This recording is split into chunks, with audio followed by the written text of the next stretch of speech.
Earlier on Fox 9, we mentioned that Idaho has joined 16 other states suing the federal government. In regards to immigration, we're joined by University of Idaho constitutional law professor Shakira Sanders to put the lawsuit into perspective. So, thank you so much for being here tonight. It was the big words of separation of power. That's what, you heard that from Governor Butch Otter, you heard that from our Attorney General. That's why they're suing, because they believe that this is a separation of power issue. Is it? Well, well, part of the constitutional allegation in the lawsuit is that the president is failing to take care that the laws be faithfully executed. Now, as a side issue, of course, is whether or not only is the president sort of usurping more power than he actually has to set immigration priorities. But this president has not necessarily used executive action any more than any other president. In fact, you could argue far less. Is it just the matter of the issue is a big one? Well, and that's part of the curiosity of this lawsuit. It's unclear whether the states are arguing that prior executive actions on immigration that sort of did some of the same things that this current one is doing were indeed unconstitutional.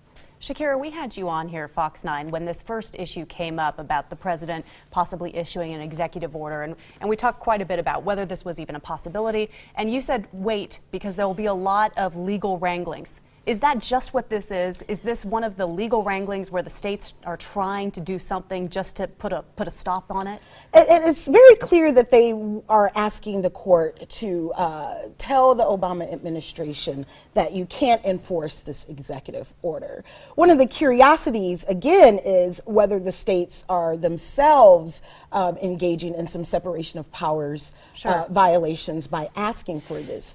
Generally, immigration policy is up to Congress and the president, and the Constitution says nothing about a role for states when it comes to those matters. Well, how often has the judicial branch said, no, Mr. President?